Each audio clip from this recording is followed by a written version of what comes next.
La parte de biología es muy importante porque cuando hablamos de semiología va a haber un momento en que tengamos que a nivel del sistema nervioso pues ubicar las lesiones en las cuales nos da los síntomas y signos específicos, ¿no?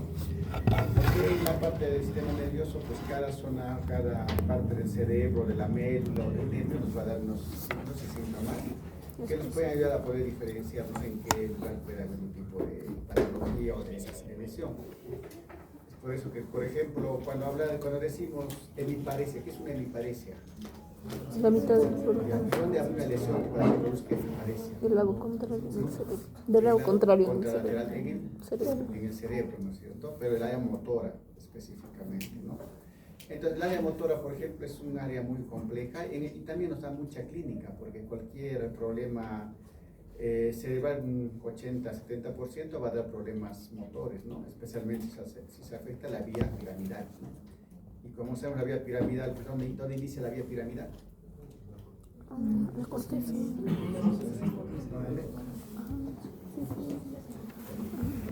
4, 5, 6, pero específicamente. Esta luz de acá, apágala de adelante. Ahora sí, a ver, dime dónde empieza la vía piramidal. ¿Dónde inicia? En la corteza. En la corteza. En la corteza, pero ¿en qué lóbulo? Por lo menos el lóbulo. Frontal. Frontal. ¿Y hasta dónde llega la vía piramidal?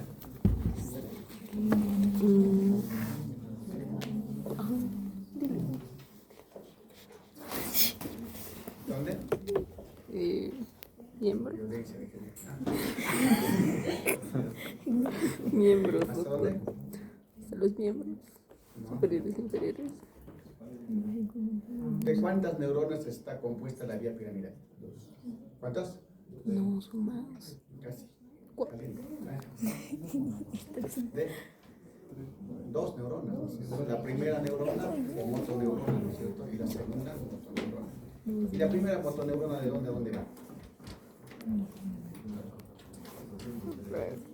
¿Dónde empieza? En la corteza frontal, ¿no es cierto? ¿Y a dónde llega esa neurona? Hasta los ganglios. Sí, es la segunda neurona. ¿Dónde? El núcleo de los ganglios. Está en la anatomía otra vez de qué hacer. ¿Qué hace el docente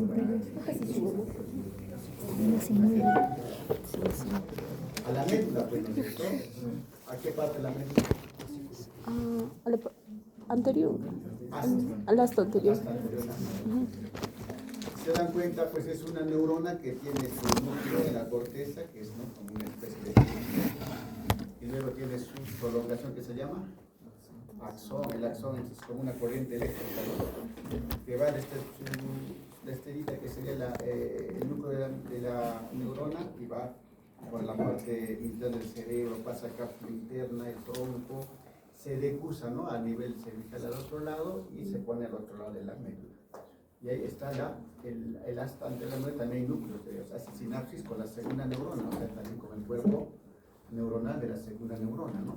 Y eso esa sinapsis va a hacer de que funcione la segunda neurona y se proyecta a los nervios periféricos, ¿no es cierto? ¿Y el nervio más largo cuál es?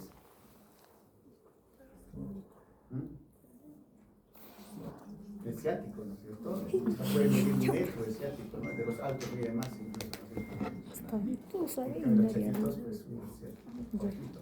Entonces, si se dan cuenta, pues un nervio es básicamente pues, como una transmisión eléctrica, ¿no? Donde empieza esa conexión que sería como interconectar la primera con la segunda motoneurona y los impulsos nerviosos se transmiten. En la vía piramidal son 2 neuronas, pero en la vía sensitiva, por ejemplo, ¿cuántas son? 3 en la vía sensitiva. En la vía óptica son 7 sinapsis hacen las neuronas de la vía óptica. Entonces, cada una es una vía compleja, ¿no?, que va desde la parte periférica casi siempre hasta la parte del cerebro, que es el que va a traducir todo lo que vamos a realizar. La parte sensitiva se traduce en el cerebro, la vista se traduce en el olfato en el cerebro, el tacto en el cerebro, o sea, todo pues tiene sus áreas que van a hacer funciones determinadas, que las funciones sean pues perfectas, ¿no? Por ejemplo, el área sensitiva, ¿dónde determina? Porque yo siento el tacto, estoy tocando esto y ya me doy cuenta que es, por ejemplo, duro, es un poco rugoso. ¿Quién está traduciendo todo eso? 1, 3, 2. 2, 1, 2. A 3, 1, 2. ¿Y qué le molesta eso? Paquital. Igual, ¿no? En lo que estoy viendo, ¿quién está traduciendo eso? ¿Área? ¿El lóbulo? No se dan cuenta, ¿no? Entonces en la vía óptica va a estar lo que es la retina que está detrás del ojo hasta el área occipital, ¿no? Entonces cualquier lesión que haya en ese trayecto nos va a dar pues manifestaciones clínicas, ¿no? Por ejemplo, si la vía piramidal que va en la cápsula interna, hay un tumor en la cápsula interna derecha, ¿qué presentará mi cuerpo? Me parece izquierdo. Me parece izquierda, ¿no? Entonces, si tengo una lesión en el quiasma óptico de la vía que se cruza, ¿qué se traducirá en mi cuerpo? ¿Qué tipo de síntoma me da?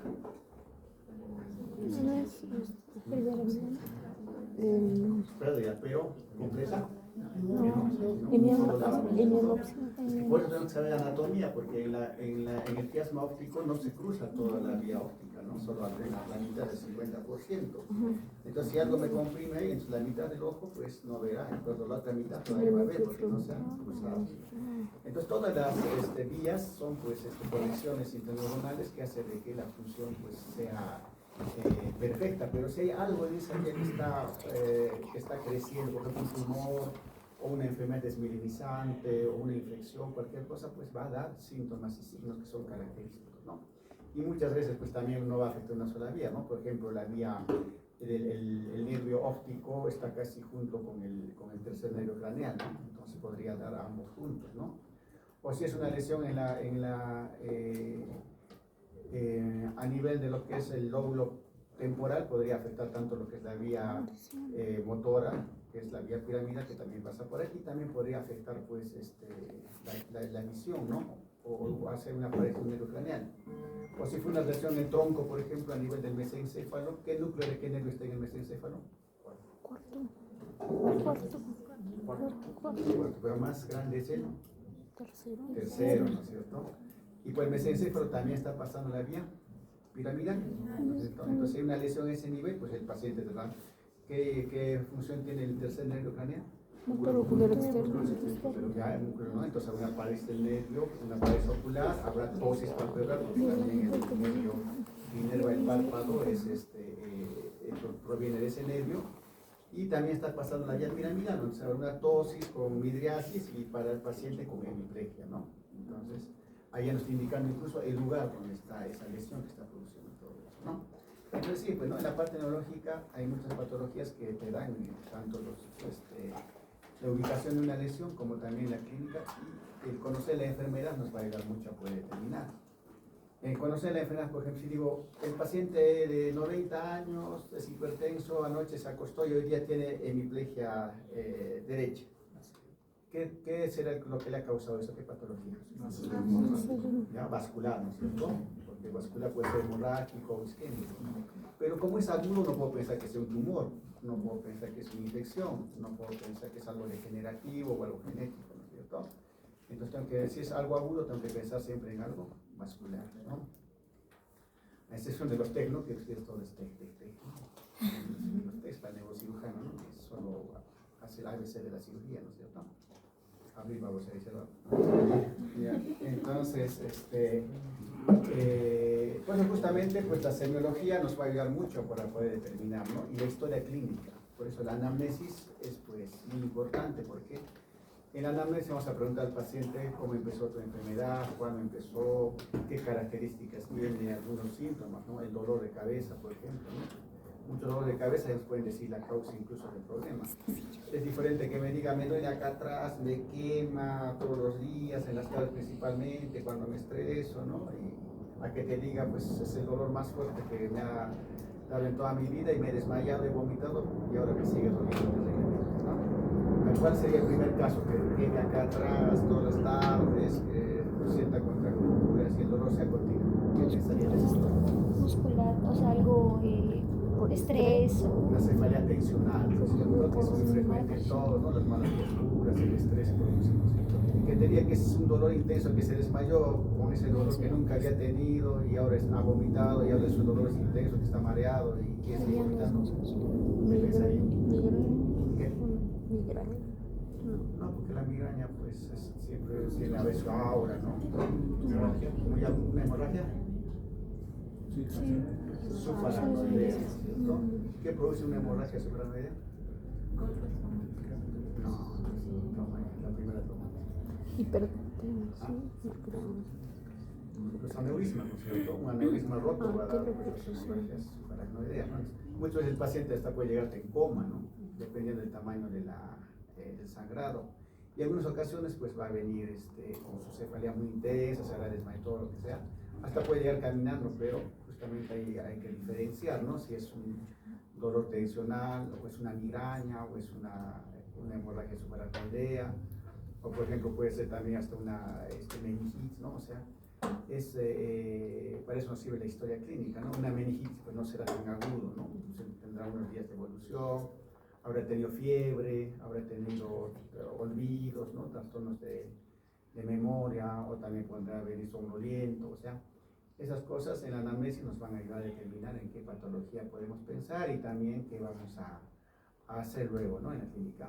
Y el conocer también, ¿no? Las enfermedades, porque si no, no vamos a saber a qué dirigirnos, ¿no? Es por eso que cuando hablamos de diagnóstico etiológico, hablamos de qué enfermedad puede ser la causa de estos problemas, ¿no? Y, por ejemplo, un diagnóstico etiológico, como hemos visto, son los problemas vasculares, ¿no? Vascular, porque la etiología es en el vaso. Que sea isquémico hemorrágico, pues con semiología no lo vamos a poder determinar, ¿no? Al 100%. Entonces ahí vamos a necesitar un examen complementario, ¿no? ¿Cuál sería el examen de emergencia más rápido que se hace? Es una tomografía. Y la tomografía, lo importante es que reconoce la sangre inmediatamente, ¿no? Pero no infarto, entonces un infarto puede pasar incluso 48 horas para poderlo ver. Pero si no veo sangre, ya si es vascular, no me queda otra que es un infarto. Pero si veo sangre, pues ya tengo el diagnóstico, ¿no? Entonces eso nos va a ayudar a poder determinar. En cambio, si es algo más crónico, pues pensar ya algo que está creciendo. Otro diagnóstico etiológico sería los tumores, ¿no? Pueden ser primarios, pueden ser metástasis. Incluso muchas infecciones se comportan como tumores, ¿no? Un granuloma tuberculoso, por ejemplo, porque va a crecer igual. Podemos pensar que es un tumor, pero ya haremos el diagnóstico haciendo funciones lumbares, haciendo tipos de exámenes, ¿no? Muchas veces es difícil diferenciar entre un granuloma tuberculoso con un tumor o con un cisticerco también, ¿no? Que también se comporta como un proceso expansivo, ¿no? O los criptococos, ¿no? Las infecciones pueden también tener. Y por la infección, pues tiene otras características que también tenemos que averiguar en la historia clínica, en la anamnesis, ¿no? Por ejemplo, que haya habido fiebre, que haya signos meningios, ¿no? En las meningitis, por ejemplo, bacterianas, tuberculosas, vamos a encontrar signos meningios, ¿no? Entonces ahí tenemos ya tres causas etiológicas de enfermedad neurológica, ¿no? Vascular, infeccioso, tumoral. ¿Qué más hay? Metabólico también, ¿no es cierto? Los degenerativos como el Parkinson, el Alzheimer, ¿no? ¿Qué características tienen esos degenerativos? El tiempo y progresivos, ¿no? Mucho tiempo y van progresando. Por ejemplo, el Alzheimer, ¿no? El paciente primero empieza a olvidarse su nombre, empieza a olvidar a las personas, no se acuerda quién es, y más adelante pues, se pone hasta agresivo, alucina cosas, ¿no? Y ya obviamente ya no sabe ni dónde queda el baño, ¿no? Eso es progresivo.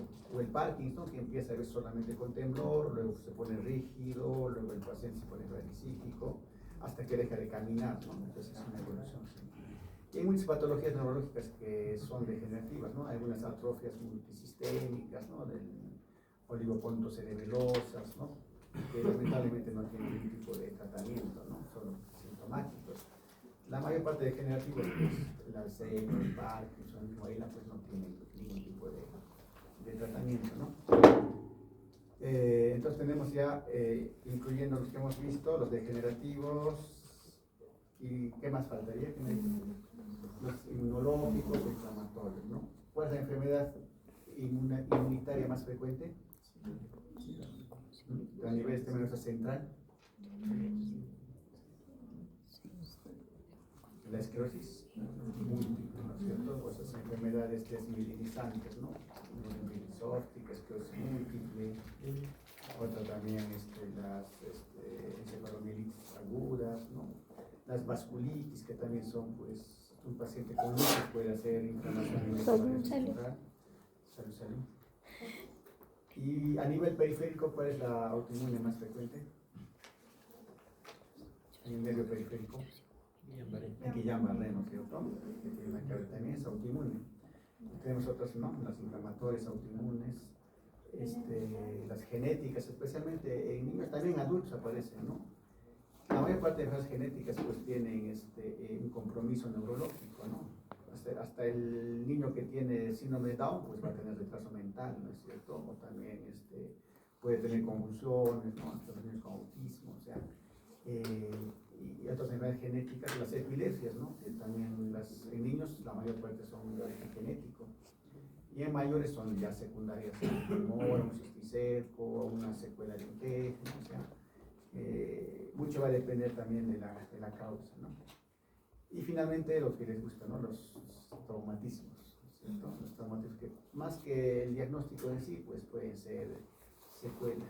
Pero a veces es difícil diferenciar si es un trauma. Por ejemplo, un paciente dice, lo encontré en mi casa, lo encontré su cabeza hinchada, se ha caído seguramente, ¿no? Pero a veces hay que preguntarse por qué se cayó, ¿no? Se resbaló, o tuvo un ACV y cayó y recién se hizo el traumatismo, o tuvo una epilepsia, una convulsión, se cayó y recién se hizo un traumatismo, ¿no? Muchas veces llegan como TEC, pero hay una causa que ha podido. Es diferente que tenga su carro chocó y obviamente pues ya tenemos el diagnóstico, ¿no? O se cayó, yo le he visto caerse de la escalera y el paciente se fue un traumatismo, entonces ya ahí sí tenemos el diagnóstico, ¿no? Entonces, esas causas etiológicas que hemos mencionado, que son entre 7 o 8, pues ya debemos sospechar desde la anamnesis que ya estamos haciendo, ¿no? Desde que nos dice el paciente si fue algo agudo o es algo más evolutivo, más crónico, ¿no? Su forma al inicio, todo eso ya nos lleva a la sospecha clínica. Y luego, pues en el examen físico, más la anamnesis, ya podemos determinar incluso a qué lugar o en qué zona pues se produjo una lesión. Y también podemos hacer un diagnóstico fisiopatológico, qué es lo que está produciendo, ¿no? Por ejemplo, un tumor, ¿qué va a producir fisiopatológicamente? ¿Han hecho fisiopatología? ¿Qué están haciendo? Hay mucha relación entre lo que es semiología y fisiopatología, ¿no? Pues un tumor, ¿qué produce fisiopatológicamente? ¿Cómo? Va a producir un edema, ¿no es cierto? Y ese edema se produce pues a consecuencia de la inflamación misma que va a ocurrir, ni siquiera en las neuronas, sino en las células de sostén. ¿Cómo se llaman las células de sostén en el sistema nervioso central? Los oligoneurocitos. Entonces ese mismo es el edema y va a empezar a producir los síntomas, ¿no? Que son de un proceso expansivo, ocupando espacio, puede incluso ya hacer comprimir ciertas áreas, ¿no? Y va a manifestarse con signos característicos, ¿no? A veces de compresión, por ejemplo, de un nervio craneal, o también de hipertensión endocraniana, ¿no? Con náuseas, con vómitos, con mucha cefalea, ¿no? Y muchas veces incluso con un coma rápido, ¿no? Si hay una hemorragia grande, por ejemplo, el paciente entra en coma o puede morir ese rato, ¿no? Entonces, mucho va a depender del grado también de lesión neurológica, ¿no? Y esos casos, pues, se tienen que actuar inmediatamente, pues es importante hacer la evaluación apenas vemos un paciente, ¿no? Con signos característicos. Y peor si nos llega en coma, ¿no? Si un paciente llega en coma, pues tenemos que ver la causa del coma, ¿no? ¿Será estructural? ¿Será metabólico? ¿No? Así como será infeccioso, ¿qué pasó con ese paciente? ¿No? Bueno, como decía, ustedes ya han hecho semiología general, ¿no es cierto? Entonces, en semiología general, pues tenemos que hacer las mismas, en la anamnesis, las mismas preguntas, los mismos datos que debemos llenar, ¿no es cierto? El nombre del paciente, la edad es importante también, ¿no? Es diferente un paciente joven que tenga un ACV a un paciente mayor que tenga un ACV. Un paciente mayor, ¿por qué tendría un ACV? Isquémico. Hábitos. Porque tiene factores de riesgo, ¿no es cierto? Como hipertensión, diabetes, obesidad, o está con problemas cardíacos, ¿no es cierto? En cambio, un joven, ¿qué pensaría? Un joven ya, y llegamos al diagnóstico que es un infarto cerebral. ¿Por qué podría tener como infancia? Ustedes tienen infancia cerebral, ¿qué pasa ahí? ¿Por qué? Las mujeres por anticonceptivos. Sí, nada más dan trombosis venosas, ¿no? Por algo genético, por algún problema Hay genético. enfermedades genéticas pero bien raras, ¿no? El moyamoya, el calacil, ¿no? Pero ese es uno en 2 millones, ¿no? Entonces, más en los chinos y japoneses, pues se llama moyamoya, todo lo raro viene de Japón. En enfermedades al menos, ¿no?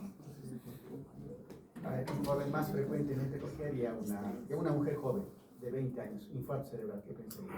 Aparte de anticonceptivos, bueno, es raro. Sí, por la podría pasar, coagulación. sí, pero no es muy frecuente.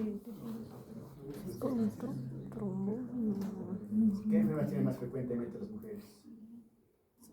Yo dije, soy yo. Migraña. Yo fui a soy yo. Autoinmune, ¿no es cierto? Sí. ¿No? Entonces, esas enfermedades también producen a nivel cerebral infarto, porque hay una vasculitis. Entonces, las arterias pues empiezan a inflamarse y pues producen obstrucción, ¿verdad? Infarto cerebral, ¿no? Entonces, por eso, pues, la edad, el sexo mismo es también lo que nos puede ayudar en ciertas patologías ya, ¿no? El lugar de nacimiento, pues, si un paciente, como digo, es hasta japoneses, que tiene enfermedades genéticas, ¿no? O, por ejemplo, un paciente que en nuestro medio, pues, si es que ha nacido si es peruano, pues es que tiene cisticercosis, ¿no? Desde el primer momento. Si hay una epilepsia, un paciente por encima de 20 años, tienes que pensar casi siempre en cisticercosis, ¿no? Todo Sudamérica prácticamente, ¿no? La parte racial, a veces, ¿no? Los pacientes son, racismo va a decir negros, ¿no? Morenos, oscuros, entonces tiene más tendencia a hacer hipertensión. Entonces, la hipertensión es un factor de riesgo para hacer ACV isquémico o también hemorrágico, ¿no? A veces hay crisis hipertensiva y se rompe una arteria y es hemorragia, ¿no? La causa más frecuente, ¿no?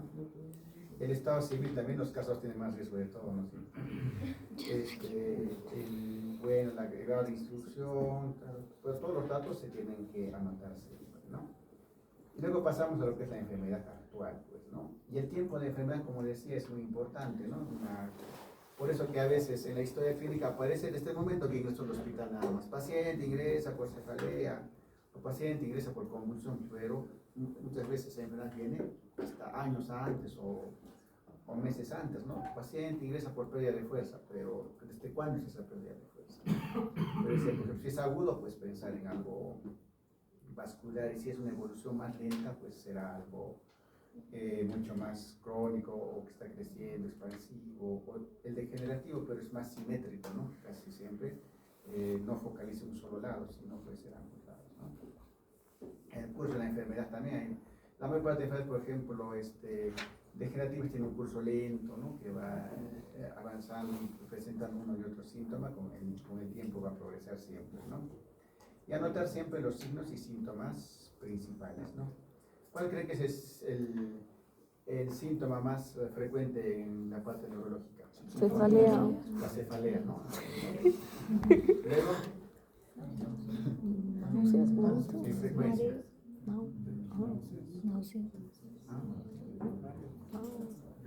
¿Por qué va a venir a consultar el paciente?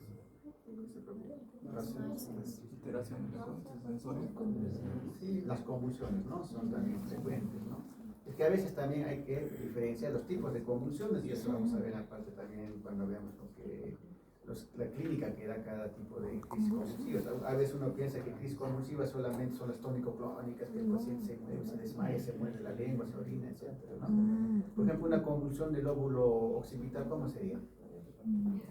Con Alteraciones visuales, ¿no? Por ejemplo, que el paciente vea fotopsias, un lucecito, o incluso puede tener alucinaciones visuales, pero puede decir, no, este paciente psiquiátrico no está teniendo sus alucinaciones, ¿no?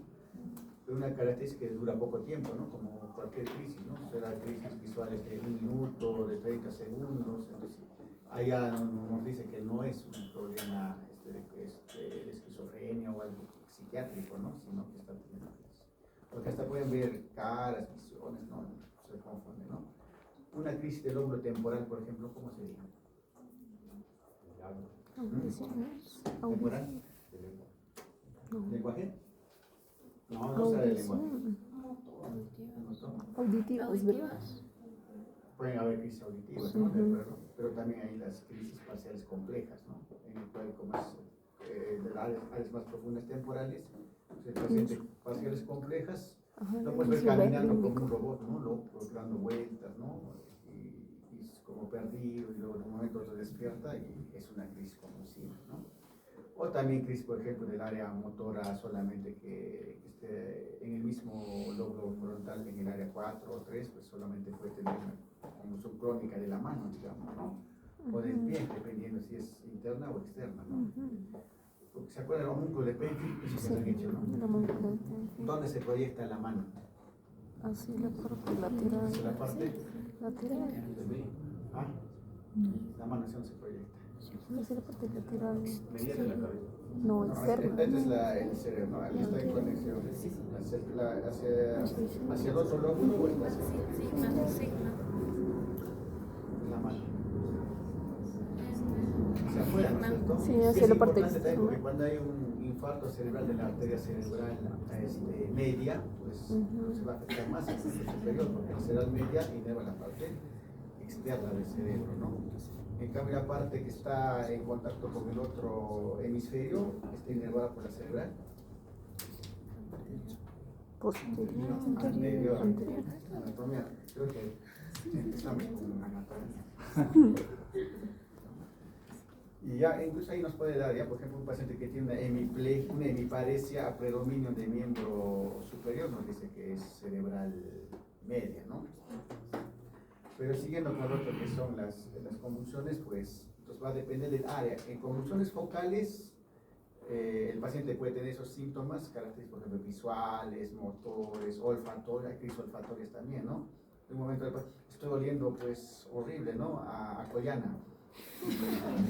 Pero no hay nada que huela, pues, así, entonces, de un minuto desaparece el olor, ¿no es cierto? Entonces, tú puedes pensar que es un tipo y eso me pasa 10 veces por día, digamos, ¿no?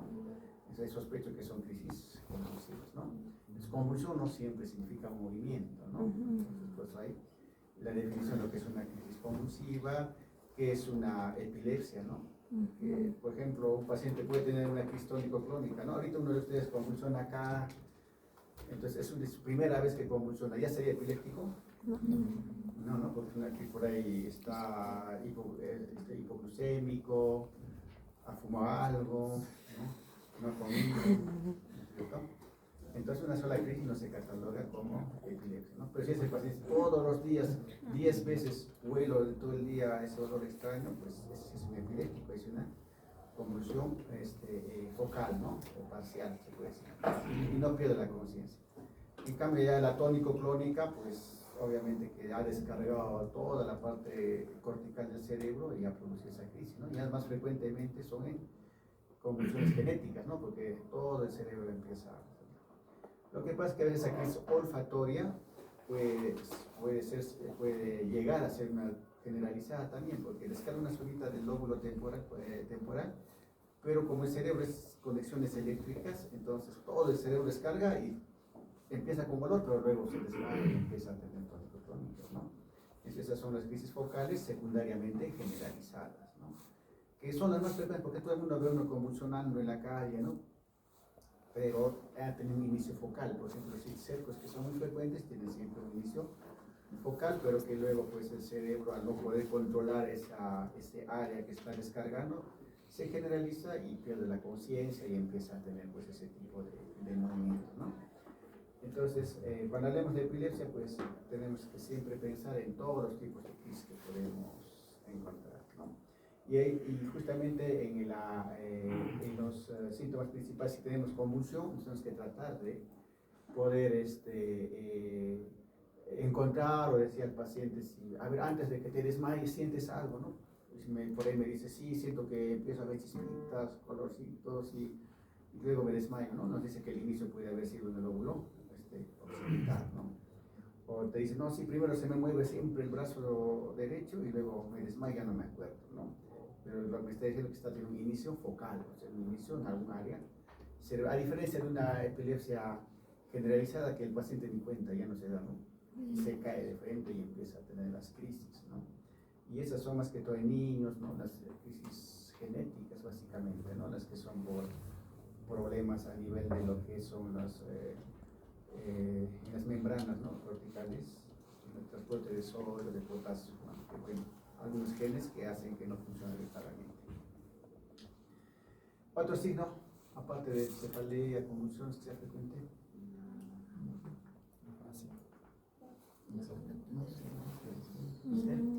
Vértigos.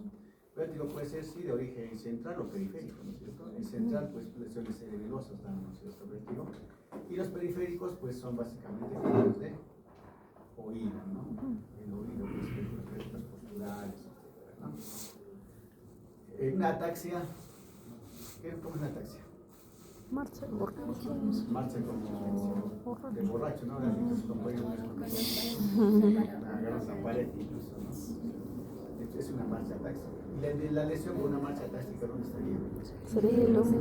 Cerebelo o las vías pontocerebelosas también, ¿no? Que van del cohete hacia el cerebelo, ¿no? Que están transmitiendo todas las vías del equilibrio y luego el oído también tiene mucho que ver, pero el oído es diferente, ¿no? Es más un mareo, un vértigo constante, ¿no?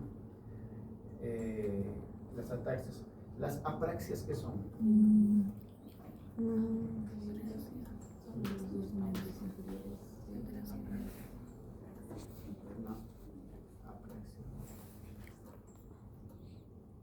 Apraxias. No poder hacer. No pueden ejecutar cosas complejas. Movimientos aprendidos, ¿no?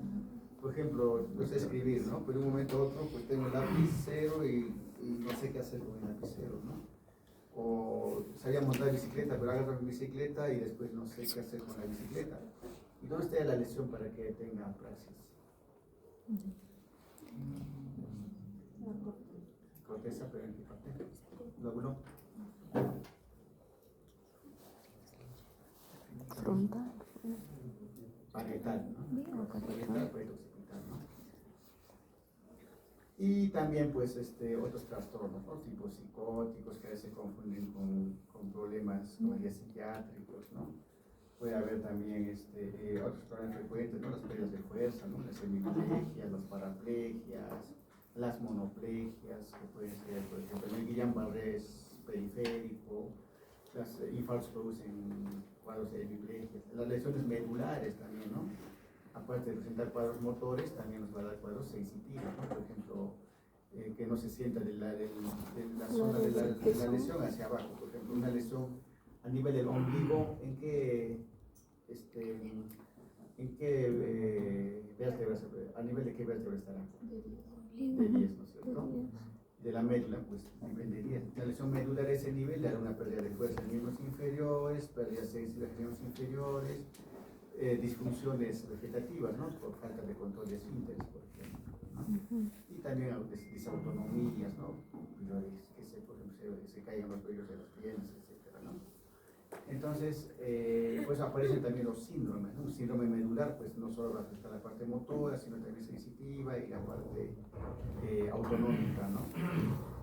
Y los signos y síntomas, pues tenemos que justamente con la historia clínica, ¿no? Poder ya tratar de sacar toda la sintomatología que ese paciente tiene y en el examen físico buscar, pues, ¿no? Por ejemplo, si me dice, no siento del ombligo hacia abajo, ¿qué cosa hago para comprobar eso?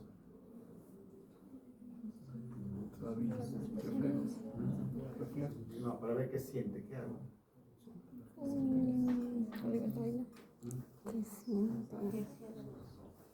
No, dice, no siento el ombligo para abajo, pero ¿cómo lo confirmo yo que no siente el ombligo para abajo? Ahí lo puso. Claro, lo puso, una agujita para algo, ¿sabe? No lo va a hacer. Porque muchas veces el paciente no se da cuenta que no siente, ¿no? Y al recién tú cuando le buscas dices, por ejemplo, si yo sospecho, el paciente no mueve las piernas, ¿no? Está en una zona porque no puede orinar. Ah, no, acá tengo que ver a qué nivel. Y el nivel sensitivo incluso me va a decir en qué región, en qué zona medular pues está la lesión. Por eso, como dice su compañera, le encuentra el ombligo que no es sensible. Ah, no, a nivel de 10, un poquito más arriba, hay algo, ¿no? Puede ser un tumor, un evento isquémico, una infección, ¿no? Una esclerosis múltiple, una neuromielitis, algo que tiene ese nivel, ¿no? Entonces, para eso tengo que hacer el examen semiológico y tengo que aprender a ver, ¿no? Cómo se va a realizar, ¿cierto? Y luego viene pues lo más importante, como bueno, antes de que aparezca la tomografía, la resonancia, se decía que la anamnesis nos daba el 80% de la patología, podría distinguirse, ¿no? Pero la aparición de la resonancia, más que todo, porque la tomografía son para cosas muy generales, muy grandes, pero la resonancia sí es un examen pues, que ha revolucionado la neurología, la parte neurológica, ¿no? Porque incluso podemos ver enfermedades que antes ni se sospechaba, ¿no? que existían y se evidencian en la resonancia magnética, ¿no? Porque ve todo tipo de lesiones y tiene muchas secuencias, ¿no? Para buscar patologías. Pero igual, el relato tenemos que hacerlo siempre, ¿no? Porque por ahí no hay un resonador en ese momento, ¿no? Un tomógrafo. Y tenemos que empezar siempre en orden, ¿no? El tiempo en que empezó a presentar los síntomas, ¿no? Eso habrán hecho ya bastantes historias clínicas, ¿no es cierto? ¿De qué han hecho más historias? ¿Neurológicas han hecho ya? No. ¿De qué hacían más? ¿De neumonías? Sí, respiratorias, Infecciosas. Sí, eso es lo que, por eso que muchas veces no les gusta la neurología, porque siempre está aislada de las demás especialidades, ¿no? Porque en otras especialidades, pues, en neumología, en gastro, las infecciones son las más frecuentes, ¿no? Y en ese relato, pues tenemos que tener, por ejemplo, un paciente que nos dice, pues, hace 2 meses presenta pérdida de fuerza en miembro inferior, izquierdo, ¿qué más le preguntarían si el paciente me dice, sí, mi pierna izquierda perdió fuerza? ¿Qué más le preguntarían en ese momento? Si a pesar de eso, bueno, si puede caminar a pesar de eso, ¿qué más?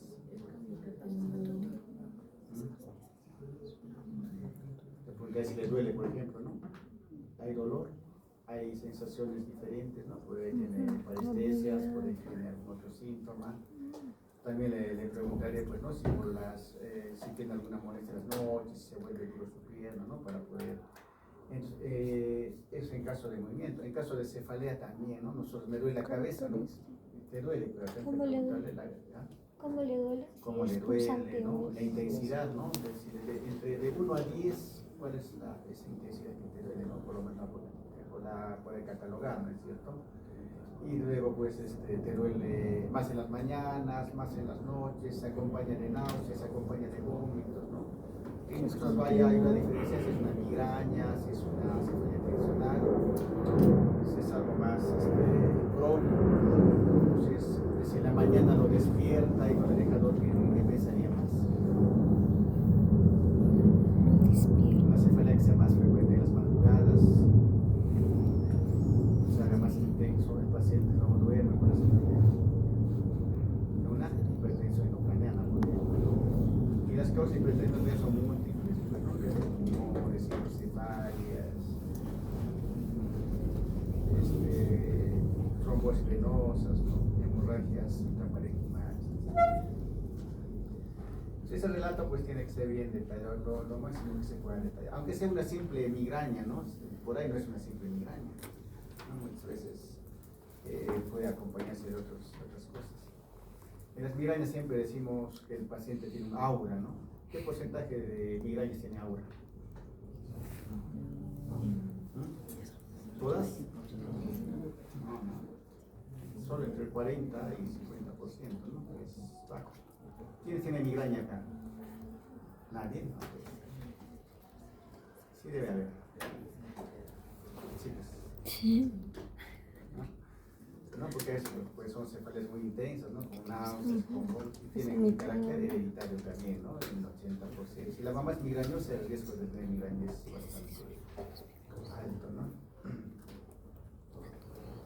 Porque las funciones biológicas, igual que en todas las historias clínicas, ¿no? Se tiene que preguntar siempre con el apetito, por ejemplo, la hipertensión endocraniana, pues el paciente está con tanta cefalea y con náuseas, vómitos, que se les baja el apetito, no hay deposiciones, ¿no? La orina también, incluso en lesiones medulares puede haber retención urinaria, ¿no? O en las lesiones periféricas, pues incontinencias urinarias, ¿no?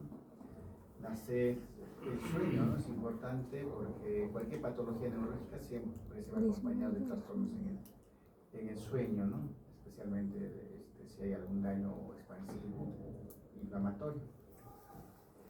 Acá también tenemos los antecedentes, ¿no? Fisiológicos, En el parto pues se ven muchas lesiones neurológicas, ¿no? Que con el tiempo van a dar secuelas, como por ejemplo las asfixias, ¿no? Una asfixia en un niño, pues con el tiempo va a haber una epilepsia, retraso en el desarrollo o las parálisis cerebrales, ¿no? ¿Por qué se caracteriza una parálisis cerebral infantil? Escuché ese término, ¿no es cierto? ¿Cuál es la principal característica de una parálisis cerebral infantil? Porque hay niños que tienen parálisis cerebral, pero son inteligentes, ¿no? La falta de oxígeno en ningún No, momento. pero ¿qué característica clínica tiene? ¿Por qué lo catalogas como parálisis cerebral? Porque tienen una alteración motora, ¿no? Por ejemplo, tiene una hemiparesia secuela de nacimiento, tiene una ataxia secuela de nacimiento, tiene una posición distónica secuela de nacimiento o, en la parte, o incluso después del parto, ¿no? Muchas veces les dan meningitis, otras patologías que hacen que quede una lesión motora, ¿no? La mayor parte de parálisis cerebrales se acompaña pues, de retraso mental también, ¿no? Si el daño es severo. Pero si solamente ha afectado una parte de la vía piramidal motora, pues el niño tendrá todas las capacidades intelectuales, pero tendrá su hemiparesia, tendrá su ataxia, tendrá una distonía, por ejemplo, ¿no? Entonces, eso es antecedente del nacimiento mismo, ¿no? En el nacimiento, pues, se producen lesiones o hasta trastornos metabólicos, por ejemplo. ¿Qué pasa si la bilirrubina se sube mucho? Carníctero, ¿no es cierto? Y el carníctero también es una lesión a nivel de la sustancia blanca que puede producir parálisis cerebrales, complicaciones mentales o hasta niños que quedan con un estado pues, de parálisis cerebral muy marcada, ¿no? Que nunca llegan a caminar, que están totalmente postrados, ¿no? En el desarrollo psicomotor también siempre, ¿no? Porque hay patologías que pueden hacer que haya un retraso o secuelas, ¿no? De algunos daños cerebrales. En la escolaridad aparecen también unas patologías, por ejemplo, hay enfermedades desmilinizantes que empiezan a esas edades, ¿no? O las dismilinizantes, que son las que se producen por anomalías en algunas enzimas que son las que se encargan de inducir al cerebro, ¿no? Eso se llaman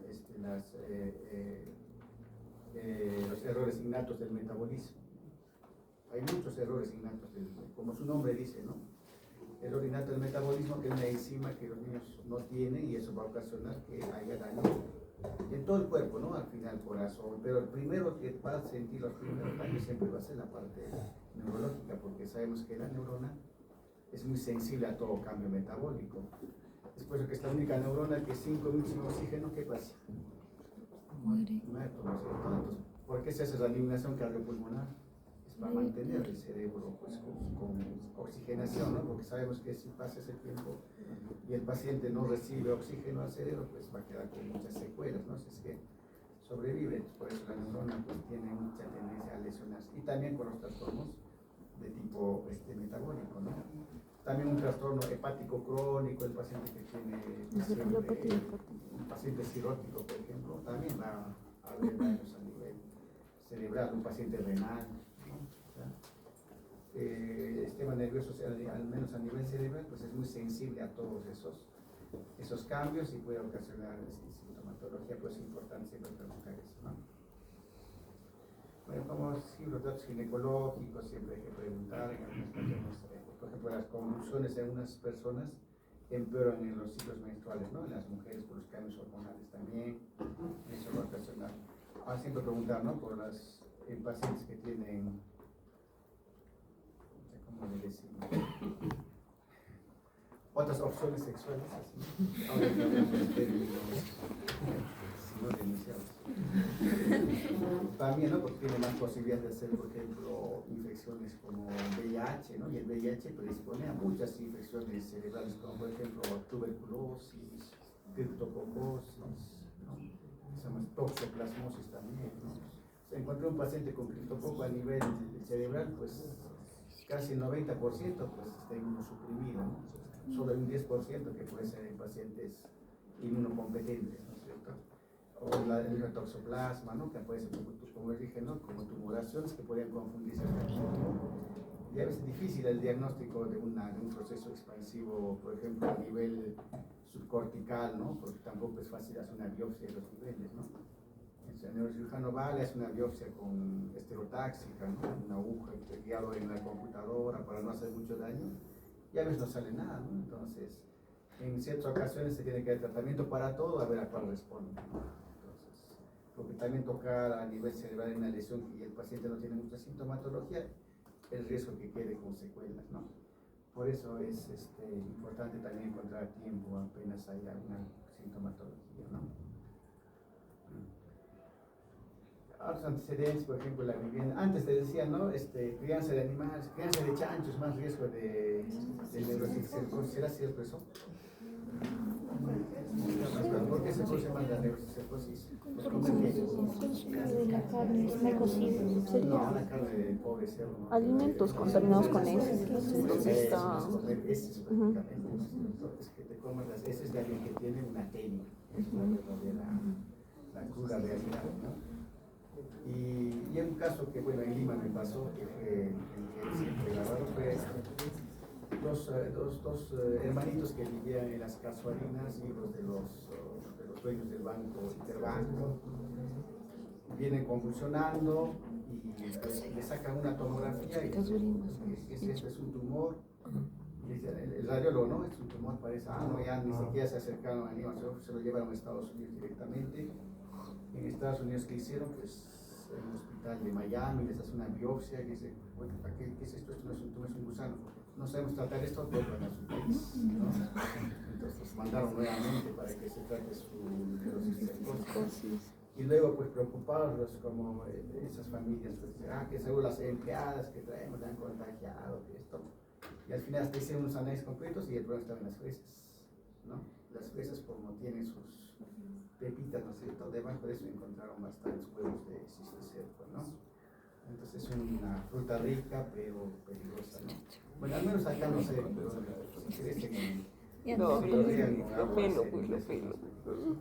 si son de viveros, bueno, todavía estarán, suponemos, ¿no? Pero con el agua que rían también tiene cuidado, ¿no? Ahora que hay escasez de agua, pues con cualquier agua se puede pegar. Y bueno, es difícil encontrar pues una tenia, ¿no? Pero hay personas que son portadoras, ¿no? Especialmente en el campo. Y acá todavía sabemos que pues, en el campo a veces no hay ni baños, ¿no es cierto? Hacen deposiciones en las chacras, llueve, se lleva el agua. Es por eso que es muy frecuente pues, en nuestro... En España está habiendo una epidemia, pero de los migrantes, ¿no? Los ecuatorianos, los peruanos, los bolivianos, ¿no? Están llegando a otra familia exportando. Entre los hábitos nocivos, el alcohol es el que más daño hace al sistema nervioso central, en exceso, ¿no? Y el alcohol puede actuar de diferentes formas, ¿no? Por ejemplo, en forma aguda, ¿no? Una intoxicación alcohólica, pues el paciente puede incluso tener daños en el nervio periférico. En forma de consumo crónico, pues causa deficiencias de vitaminas, porque causa hasta problemas de demencias, mielopatías, ¿no? Daños medulares, polineuropatías alcohólicas también, ¿no? A nivel nervio periférico. Y las abstinencias que producen cuadros psicóticos, alucinaciones, como el delirium tremens, son más psiquiátricos, pero pueden confundirse con otros trastornos. Algunas drogas, la cocaína es la que más daño hace, ¿no? Puede producir sangrados a nivel cerebral o infartos, porque es un vasoconstrictor muy fuerte, ¿no es cierto? Puede producir también, a veces en jóvenes también hay que sospechar, ¿no? Si vemos un infarto. Los antecedentes familiares, especialmente, hay enfermedades pues, muy hereditarias, ¿no? Como las ataxias espinocerebelosas, ¿no? Que son 37 tipos. Entonces, el paciente tiene una evolución lenta, ¿no? Una ataxia y luego el cerebelo se va atrofiando, ¿no? Pues se llaman las ataxias espinocerebelosas, otras enfermedades que hay epilepsias también que son hereditarias, que son especialmente en niños, ¿no? Que desde pequeños sus papás han tenido, ¿no? Algún familiar. Otras enfermedades que afectan el sistema central, periférico, pues hay muchas, ¿no? Y raras también, ¿no? Y si existe un antecedente, pues hay que ver eso, ¿no? El abuelos, hermanos, hijos, bueno, todo se tiene que escribir siempre.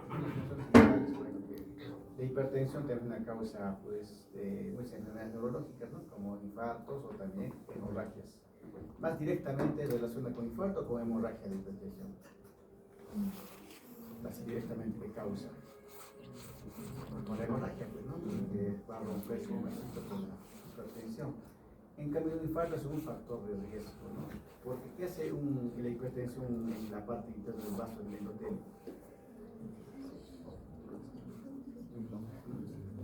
Va produciendo pequeñas lesiones, ¿no? Las arterias no son rectas, ¿no? Incurvadas, entonces ahí empieza la hipertensión a formar lesioncitas pues a presión alta, el endotelio sangra un poquito, vienen las plaquetas a reparar y se va acumulando plaquetas, se va acumulando colesterol, grasas, se forma un trombo, ¿no? Y ese trombo obstruye y se produce infarto, ¿no? Igual que la diabetes, en este caso el azúcar, ¿no? Que empieza también a acumularse en las paredes y empieza a cerrar. El tabaco también, ¿no? Que produce el tabaco, lesión, igual que pero más rápida incluso, ¿no? Por eso el cigarro, pues, se ha hecho campañas para que la gente, antes era muy frecuente, todo el mundo estaba con sus cigarros hasta en clases, ¿no? Ahora, bueno, van a bajar ese consumo, pero todos están en el vapeo. El cigarro sí es bien alimentado. En el examen regional, bueno, esto ahora que quería enseñar, que quería describir, ¿no? Lo que estamos viendo, el cráneo, si es normocéfalo, ¿no? Si hay lesiones, en el cuello, pues solo es observar y anotar lo que ven. Y luego sí ya pasamos a lo que es la evaluación pues, del sistema nervioso en sí, ¿no? Y lo primero que vamos a empezar en el sistema nervioso es siempre el nivel de conciencia, ¿no?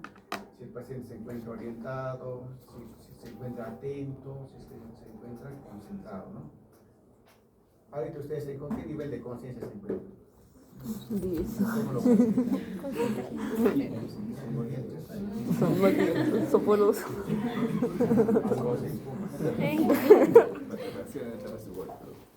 Se supone alerta, ¿no es cierto? Y si un paciente parece que está somnoliento, ¿cómo lo evalúan? La conciencia. Responde de forma verbal. A llamar, ¿no? O sea, tú le llamas, Juan, el paciente abre su ojo, te abre de mí, te puede responder por luego. Sí. Y parece que está soporoso o Respuesta. Respuesta. Pero abre el círculo, ahí abre los ojos, deja estimularlo y nuevamente cierra los ojos. Y parece que está en coma. No tiene ninguna respuesta. Ninguna respuesta, pero está en coma más profundo. Si lo estimulas con fuerza, puede mover un extremidad, no va a abrir los ojos, ¿no? Hasta la focalización se puede encontrar, ¿no? Porque va a tratar de, claro, si es un coma, un graspo ya de 4, de 5, ya va a ser pues, reflejos de tronco, ¿no? Como la deceleración, la decorticación, en esos casos más extremos. Pero en el coma sí puede haber pero no localiza, pues obviamente el dolor, ¿no? Solamente hay una respuesta de mover una extremidad, ¿no? El lado que está. Y nos sirve eso, ¿no? Porque para que un paciente en coma podamos ver si tiene una hemiparesia, por ejemplo, una hemiplegia, pues si es que al dolor en un lado sí mueve y el otro no lo está haciendo, podemos sospechar, ¿no? De que tiene una hemiplegia. Y si una hemiplegia está en coma, pues pensaremos que hay un infarto, una hemorragia, algo que está ocasionando este trastorno de conciencia, ¿no? Y luego hay los trastornos de conciencia crónicos, ¿no es cierto? Como por ejemplo, ¿cuáles? Es un trastorno de conciencia Crónicos, ¿no? ¿Cómo se llama? Estado vegetativo, ¿no es cierto? El paciente está despierto, pero no hace conexión con el entorno, ¿no? Hasta comer, ¿no? Le estás con la cuchara, pasa, te mira, pero no hay pues una conexión con el entorno. Pasa algo y no le da atención, no reconoce a las personas que están al lado, ¿no? O el estado de enclaustramiento o el ojitín, ¿no es cierto? Una cuadriplegia completa, pero ese paciente sí entiende, ¿no? Solo que no puede mover nada. Ese es peor. Y antes de eso, pues un coma también puede evolucionar a lo que es muerte cerebral. ¿Qué característica tiene la muerte cerebral? No tiene ningún reflejo. No hay reflejos, especialmente reflejos. El corneal. El corneal. ¿Ah? El Corneal. Claro, los reflejos de tronco cerebral, ¿no? El corneal, el óculo cefálico. ¿Cuál es el óculo cefálico? Mover la cabeza, mover los ojos. Le mueves la cabeza una hora, cuando tu cabeza va a la izquierda, ¿dónde van los ojos? A la derecha. No, aquí en la cama y le van a mover la cabeza a un lado y van a ver a qué lado se va. Eso se pierde también, ¿no? Porque ese reflejo también del tronco. ¿Cuál es la vía aferente de ese reflejo? El reflejo oculocefálico. Porque todos los reflejos tienen una vía aferente y una vía diferente. ¿Qué significa la aferente? Que fuera solamente Y la inferente es la que es. la respuesta. La vía córtico espinal o la vía piramidal sería aferente o eferente. Eferente. Eferente, ¿no? Porque lleva la señal Córtico del movimiento.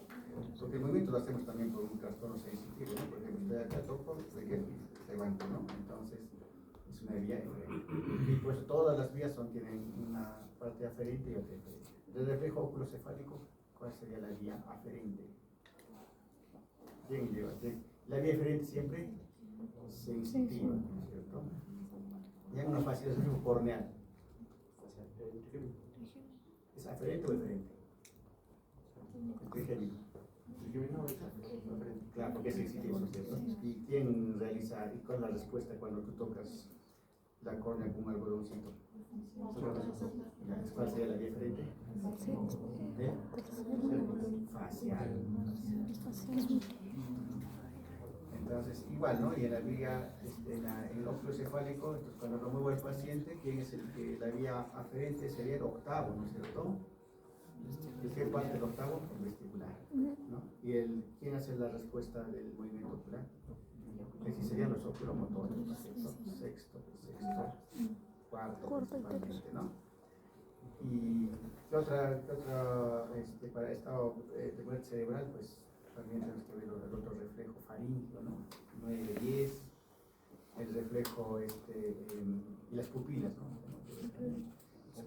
Van a ver mucho de las pupilas porque nos enseña mucho de la parte neurológica, el reflejo pupilar, porque tiene tantos componentes motores, tiene autonómicos, ¿no? Que hacen de que esa estabilidad sea muy especial.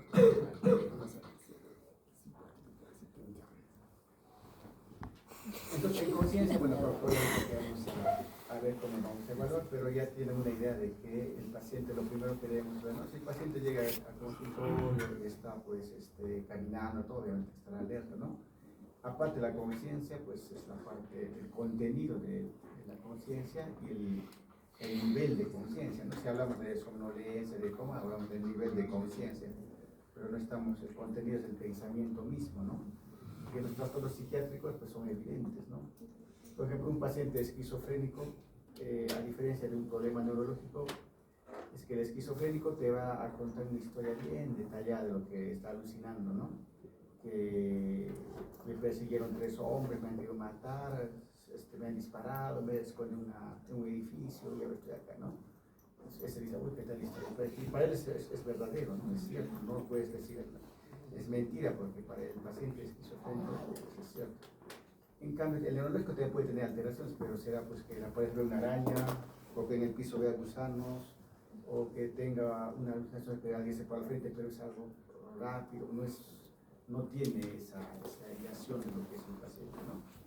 Y esos trastornos también neurológicos del contenido del pensamiento se producen en lesiones cerebrales como una encefalitis, por ejemplo, ¿no? Unas encefalitis que están afectando probablemente toda la corteza, que pueden ser virales o pueden ser también encefalitis autoinmunes, ¿no? Que pueden producir cuadros de alucinaciones, de trastornos de comportamiento, de la conducta, ¿no?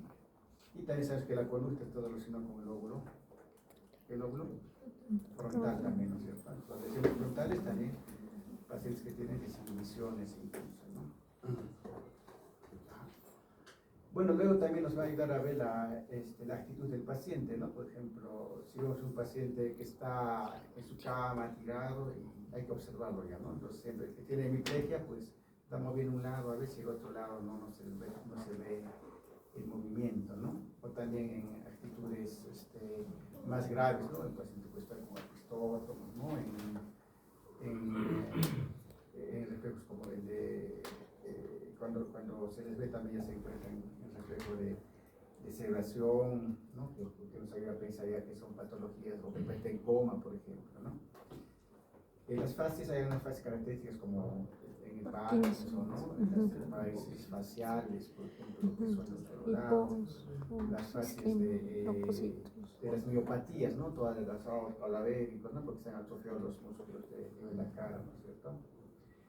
En la bipedestación en marcha, las más características las marchas hemipléjicas, ¿no? Una pierna que la hemipléjica no se mueva recta y la otra pues lo acusa, ¿no? La marcha en tijeras, ¿no? Hemipléjico.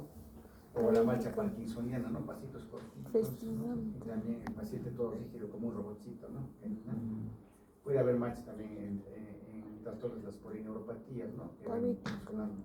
Por eso antes los neurones decían, ¿no? Desde que el paciente entra ya tenemos el diagnóstico, ¿no? El parkinsoniano ya se sabe cómo camina, ni siquiera lo has visto, pero ya, o el polineuropático, la marcha de pato, ¿no? Empieza a golpear el talón porque no puede levantar, ¿no? El talón.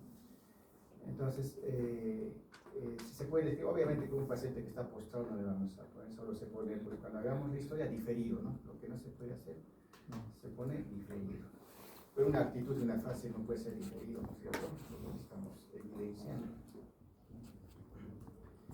Luego, el quinto punto sí es importante, lo que es la motilidad y la fuerza muscular, ¿no? En el cual vamos a siempre evidenciar los movimientos activos, solamente observando, ¿no? Que el paciente mueve todo correctamente. Los movimientos de oposición, ya que nosotros vamos a hacer, ¿no? De la fuerza principalmente, ¿no? Por ejemplo, ya le ponemos la mano, empuja, o la mano hacia arriba, ¿no? Para graduar la fuerza, ¿no?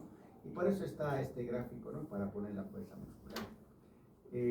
Han leído de la escala de Daniels, ¿no? Que es para catalogar la fuerza muscular y va de 1 a 5, ¿no? Normal es 5. Entonces, por ejemplo, si el paciente apenas hace unos movimientos que podemos ver en la mano, en los dedos, le ponemos 1, ¿no? Si el paciente ya desplaza su mano sobre la cama o sobre la mesa, pero sin levantarla, le ponemos 2.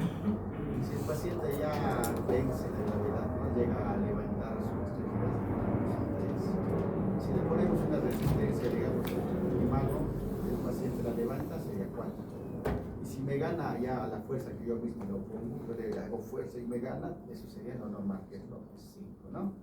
Entonces, esa clasificación ya nos sirve, por ejemplo, para hacer un seguimiento, ¿no? De un paciente que vino, por ejemplo, un Guillain-Barré, parálisis en las 4 extremidades, está pues en ya 1/5, le hemos puesto al principio en miembros inferiores, y al día siguiente está 0/5, ¿no? Entonces, que está empeorando, ¿no? Ese paciente está peor, o al día siguiente está ya 2/5, pues está mejorando, entonces, sigamos con lo que estamos haciendo, ¿no? Entonces, esa evaluación en las pérdidas de fuerza debe ser diaria, constante, ¿no? Para poder ver cómo está evolucionando, ¿no? Especialmente las primeras semanas. Luego, obviamente, si es una secuela, pues irá mejorando poco a poco, quedará con las secuelas, ¿no? Lo que se refiere a maneras especiales nos habla de lo que es la maniobra de Barré, por ejemplo, ¿no? Poner las manos, contar 10 segundos, ¿no? Para ver si una cae antes que la otra, ¿no es cierto? Eso. Pero el que tiene plegia, obviamente, no va a poder ni siquiera levantar la mano, ¿no? Un solo lado, ahí ya tienes el diagnóstico, está hemipléjico, está parético, está monoparético, ¿no? O también la de Mingasini, ¿no? Que también solo es parecido, solamente que por ejemplo ahí, ¿no? O la de Barré, juramento de Barré, ¿no? Que es así. Todos son para ver la fuerza, ¿no? Los dedos también a veces, ¿no? Empieza a caer. El Mingasini también miembros inferiores, ¿no? Hace levantar los pies rectos, ¿no? Uno por uno. Y también lo que es en el Barré de miembros inferiores, pero para eso el paciente hay que poner de cúbito, ¿no? A como de rodillas, y esperar que levante la pierna. Un poco más difícil de hacer en pacientes que están pues con su problema motor, ¿no? O en viejitos también no se puede mover con facilidad, ¿no? Eso acá dice conclusión, pues ponemos hemiparesia izquierda, por ejemplo, ¿no? O normal, ¿no? No hay ninguna lesión a nivel motor, o puede tener una cuadriplegia, una cuadriparesia, ¿no? ¿Cómo se llama la pérdida de fuerza de miembros inferiores? Hemiplegia. No,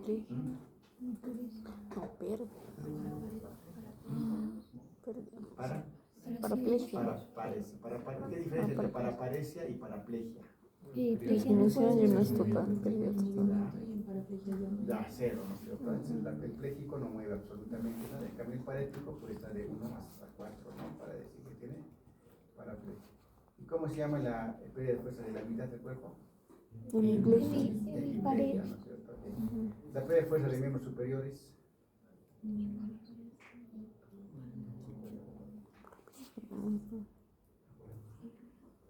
Biplegia. La prueba de fuerza de las 4 extremidades. Cuadriplegia o cuadriparesia, dependiendo, ¿no? Entonces, esos términos pues se deben utilizar ya, ¿no? Cuando hagamos la historia clínica, ya no deben olvidarse porque son básicos, ¿no? Que ya han pasado psicología neurológica y no sepan que es una paraplegia, una hemiplegia, ¿no? Que ya debe utilizarse muchos términos, ¿no? Entonces, también tiene que hacer un repaso de motores, sensitivos, ¿no? Que es una, pues siempre se confunden parestesia con paraparesia, digamos, ¿no? Con hemiparesia, ¿no? La parestesia es más síntoma sensitivo, ¿no? Se equivoca muchas veces. Luego, en la parte motora también vamos a evaluar lo que es el tono muscular, porque la mayor parte de problemas de primera neurona pues vienen con trastornos motores, especialmente del tono muscular. ¿Qué pasa cuando una lesión de primera neurona con tono muscular? Hipertonía. ¿No? Hipertonía significa que el músculo está pues más duro, más contracturado, ¿no? Entonces, vamos a ver por qué pasa eso, ¿no? Entonces, para evaluar esa hipertonía, pues la resistencia, nos sacudimos o hacemos esto, soltamos, ¿no? Si está hipertónico, pues no podemos separar fácilmente, ¿no?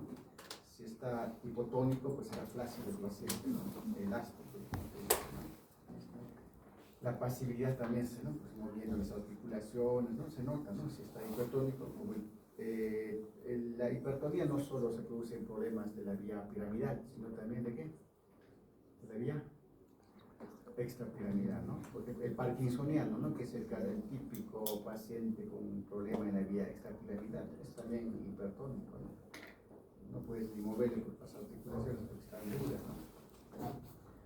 Entonces, ese es el que se tiene que evaluar el tono muscular y poner la conclusión, ¿no? Luego pasamos a los reflejos, ¿no? Pues siempre es importante tener el martillo de reflejos, ¿no? Ahora estamos agarrando otras cosas, estetoscopio, piedras, ¿no? Entonces, los reflejos tienen que hacerse siempre de arriba hacia abajo, ¿no? Empezando de la parte del cráneo, la cara, ¿no? ¿Cuál es el reflejo que podemos hacer a nivel, la vía motora a nivel de la cara? Aquí está él, naso palpebral, ¿no? Como su nombre dice, está por encima de la raíz de la nariz. Golpeamos y pues, ¿cuál va a ser la respuesta que va a haber? Va a ver, cierro los ojos, ¿no? Golpeas acá y en los dos ojos. ¿Cuál sería la vía aferente y eferente acá? Vía aferente, facial. Digo, aferente. El término, ¿no? Y el eferente es facial, igual que el reflejo corneal, ¿no? Solo que este es más cutáneo, ¿no es cierto? El superciliar también, ¿no? Se hace en ambos lados, es el mismo nervio, las mismas vías, es la misma respuesta. El mentoniano sí, ¿no? Hacemos que abrir la boca del paciente, ponemos nuestro y golpeamos con el martillo, ¿no? Que va a producir un cierre de la boca. A ver, ¿cuál sería la vía aferente y eferente? En el reflejo más mentoniano. El mentoniano.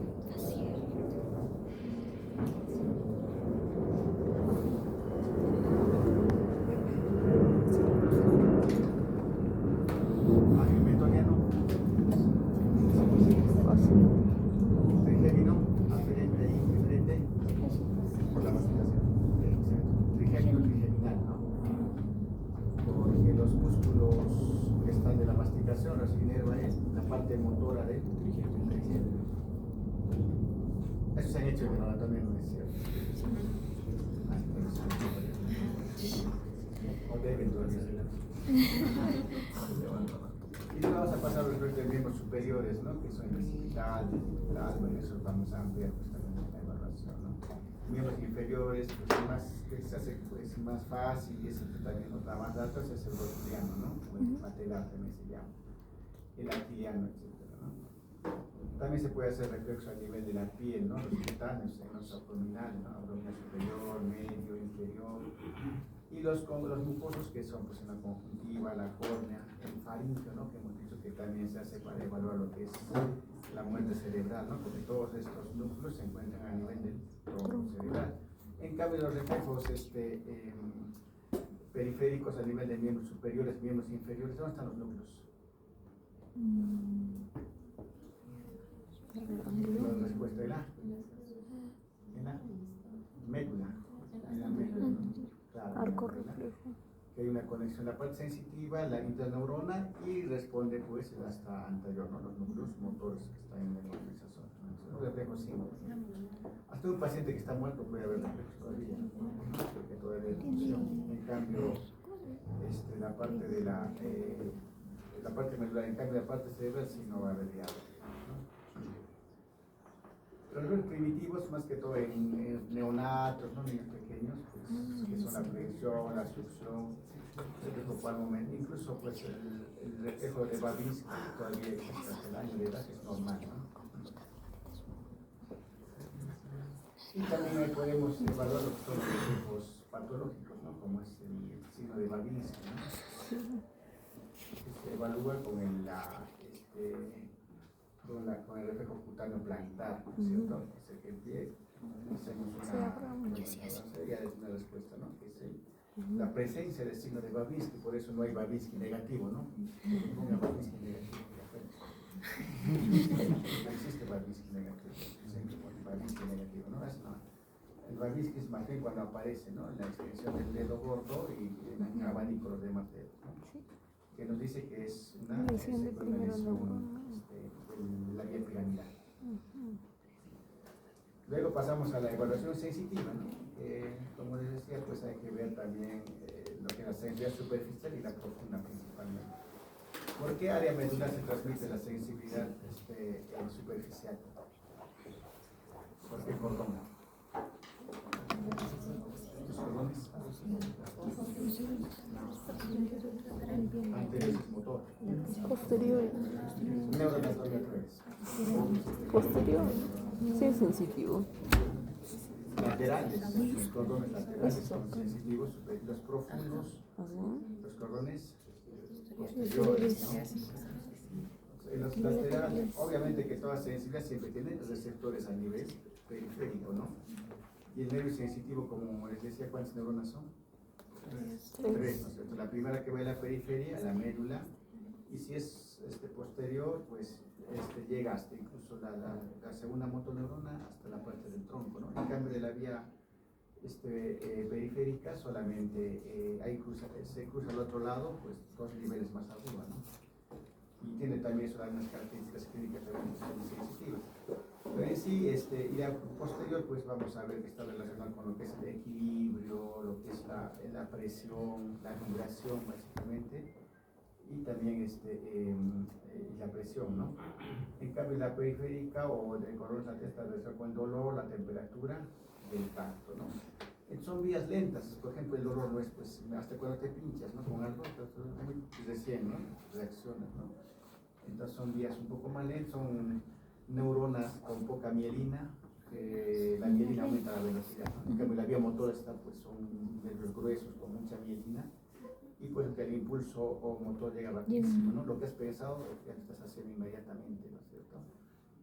Entonces, eso también tiene a favor la vía motora, en cambio la sensitiva es un poquito más lenta, ¿no?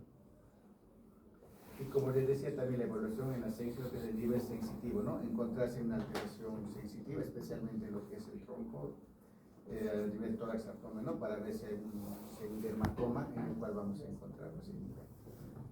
Las disociaciones, bueno, son alteraciones sensitivas también, ¿no? Acá se pone la conclusión, o sea, alteración sensitiva, y luego pasamos a lo que es el equilibrio y la coordinación, ¿no? Lo ponemos al paciente de pie y vemos si hay funciones, ¿no? El signo de Romberg, ¿no es cierto? Que es el movimiento, lateralización, o a veces se cae, ¿no? ¿Lesiones de qué produce presencia del signo de Romberg? ¿Cerebelo o no? El cerebeloso no tiene un Romberg, tiene sí un movimiento lateralización, pero no es un Romberg. El Romberg es así, cierra los ojos, o te caes o pasa, ¿ah? ¿Cómo era? Equilibrio. ¿De qué vía?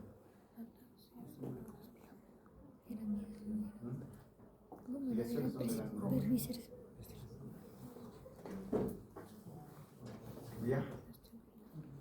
vestibular, ¿no es cierto? Entonces, puede estar mareado, todo, pero su romper lo tiene, ¿no? Pero el verdadero romper que se cae el paciente cuando cierra los ojos, ¿dónde está la lesión? Porque romper, bueno, en los libros antiguos, el verdadero romper es el que el paciente se cae. No cierra los ojos y se va al suelo. Y si hay una zona, una región donde pasa eso, es una lesión, ¿cuál sería? ¿Dónde? ¿Qué nivel? ¿Dónde? No, el laberinto es así, pero no se cae. No, pone el pie y bueno, pero que se caiga así cuando cierra los ojos. Incluso en los libros narran, ¿no?, de pacientes que llegaban de las guerras, entraban a su casa que estaba oscuro y se caían, ¿no? Solo pueden, mirando pueden tener equilibrio. Claro, solo la vista está compensando. ¿Dónde está la lesión para producir esa caída, ese romper? A nivel del cordón posterior de médula, pues, ¿no? ¿Por qué? Porque el cordón posterior lleva lo que es la vibración, lo que es la presión y la posición, ¿no es cierto? Entonces, si está dañado, pues no se nota lo que estás pisando, la presión que ejerce al pisar. Y si te hace extraer el ojo, pues se va a ir el paciente. Y el soldado se la puede tener sífilis, ¿no? Porque la sífilis, la neurosífilis, pues daña el cordón posterior de la médula, ¿no? Bueno, ahora ya no hay sífilis. ¿Por qué desapareció la sífilis? Porque apenas nos duele la garganta tomamos amoxicilina, ciprofloxacina. Menos mal la sífilis, no es muy resistente a los antibióticos. Luego hacemos lo que es para ver lo que es la parte vestibular, también tenemos que hacer la marcha, ¿no? Ojos cerrados, caminar en recto, la marcha en cadena. Y hay otras maniobritas, ¿no?, que se pueden hacer, como por ejemplo la de Balinski, Gutenberg, ¿no? Todo eso para diferenciar es un vértigo central y un vértigo periférico, ¿no? O sea, el central hablamos que siempre de cerebelo, ¿no es cierto? Pero no hay romper en el cerebelo, ¿no? El romper es esa asociación. Pero sí hay una incoordinación completa, ¿no? Entonces ahí aparece justamente lo que es la coordinación segmentaria, ¿no? Y hablamos de la metría, ¿no? O dismetría en caso de que no hay una coordinación de movimientos, ¿no? Entonces hacemos dedo nariz, ¿no? O dedo, ¿no? El paciente pone el dedo, le mueves y así tiene que llegar, ¿no es cierto? O en miembros inferiores el rodilla, pierna, talón, ¿no? Que es para ver cómo está ese movimiento, ¿no? O también pues el índice oreja, ¿no? Para acá, ¿no? Entonces, el cerebeloso sí se ve a cualquier otro lado, ¿no? El vestibular, en cambio, no. El que tiene problema vestibular va a poder hacer va a poder ubicar el movimiento, ¿no? Y el que tiene médula tampoco va a tener problemas con el cerebeloso, el que tiene más problemas de dismetría y también de dialogocinesia, ¿no? Que es este movimiento que hacemos, ¿no? El cerebeloso, pues, se va a confundir, ¿no? Ni siquiera va a haber otro ritmo, va a hacer esos movimientos, ¿no? La dialogocinesia.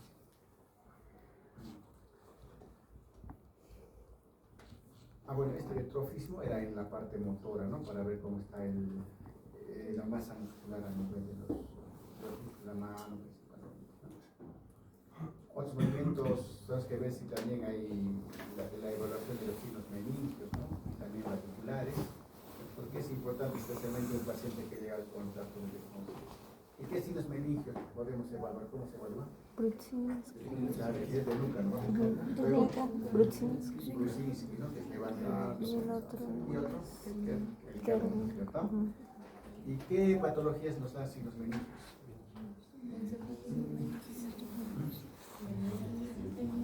La sola meningitis. Otra causa de presencia de rigidez de nuca o hipersensible. ¿Cuál? Hipertensión endocrinal. Sí puede dar hipertensión, pero muy leve, ¿no? Más es la hemorragia Porfiria. como su nombre indica, el espacio subaracnoideo, ¿no? Y la irritación de la meninge. Todo el paciente que tiene un aneurisma roto, pues puede tener rigidez de nuca, ¿no? Que esté en coma, ¿no? Entonces una sospecha también.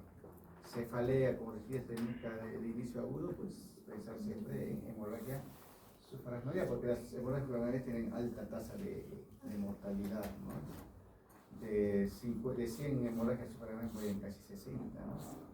Entonces es importante el diagnóstico rápido también.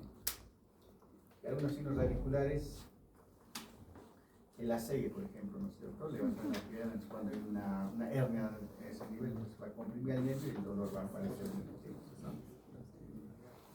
Luego tenemos que ver hay algún tipo de movimiento involuntario como temblores, foreas, tics, los hemibalismos, distonía, ¿no? Eso vamos a desarrollar cuando hagamos la parte de extrapiramidal, ¿no? En sistema autonómico también, ¿no es cierto? Especialmente en patologías hasta periféricas, ¿no? El Guillain-Barré, por ejemplo, viene con taquicardias, hipertensión, eso son la alteración autonómica, ¿no? Y las de los esfínteres, tanto de la vejiga, incontinencia, retenciones, ¿no? Y luego pasamos pues a la evaluación de los nervios canales. Eso sí tienen ustedes que practicar, porque son, ¿cuántos nervios canales son? Dos. Entonces la evaluación no debe durar más de 10 minutos, ¿no? Tenemos que aprenderse rápido, ¿no? Porque si no el paciente se aburre y ni siquiera va a colaborar, ¿no? El olfatorio, por ejemplo, solo lo hacemos cuando no se está andando con nuestros cafés, con nuestro... Hay que usar siempre estímulos que no sean irritativos. Alcohol, por ejemplo, ni perfumes, ¿no? Pues de café, menta, canela, ¿no? Para hacer una cosa, no sé. Pero como digo, no vamos a hacer en todos los pacientes, ¿no? Cuando manifiesta uno en anamnesis, por ejemplo, nos va a decir, sí, estoy oliendo menos, entonces ahí sí, ¿no? Es la anamnesis importante. El óptico sí, es cierto, ¿no? Entonces hay que ver la agudeza visual, con una tablilla, tampoco vamos a andar con esa tablilla, que tengamos algo que nos lea suficiente para ver si está el paciente bien o no, ¿no? Y principalmente los campos visuales, porque el campo visual sí es una manifestación de sistema nervioso central, ¿no? Es una hemianopsia, una cuadrantonopsia o una ceguera total de un lado, ¿no? Que nos puede decir que hay una lesión exógena, ¿no? Por ejemplo, si el paciente te dice, hasta ayer estaba viendo y hoy día ya no ve mi ojo, ¿qué pensaría? No veo nada. ¿Dónde está la lesión? ¿A qué nivel de la vía óptica? Compresión del nervio óptico. Nervio óptico. Nervio óptico, ¿no es cierto? Exacto, en el nervio, porque el nervio es el único que lleva toda la visión en una sola parte. En cambio, el chiasma se separa de las vías, están por acá, por todo lado, ¿no? Pero el nervio sí. Y el nervio se puede afectar porque un infarto puede llegar, sí, puede dar una enfermedad desmielinizante, sí, ¿no? Una compresión será más lento, ¿no? Un tumor, adenoma. Entonces, pero obviamente antes de eso, de pensar que es el nervio si no se pierde, tenemos que ir siempre al oculista, al oftalmólogo y que nos haga un descarte de la parte por ahí, solamente es un problema del cristalino, por ahí de retina, ¿no? Entonces, una pérdida aguda, pues, si es que el oftalmólogo no encuentra nada en la parte anterior, tenemos que pensar ya en lo que es el nervio óptico. Luego hay que evaluar lo que son los oculomotores, y con una sola maniobra se evalúa pues, los 3 oculomotores, ¿no? Tanto el tercero, el cuarto y el sexto, ¿no? Simplemente haciendo que mueva de una a otra la vista, arriba, abajo, una H, ¿no? Se hace. Que nos sigan con eso ya, ¿no? Tenemos que ver si hay un estrabismo, si hay una mirada fija, ¿no? Y también lo importante pues es las pupilas, ¿no? ¿Y las pupilas con qué evaluamos? Con la linterna. Con la linterna.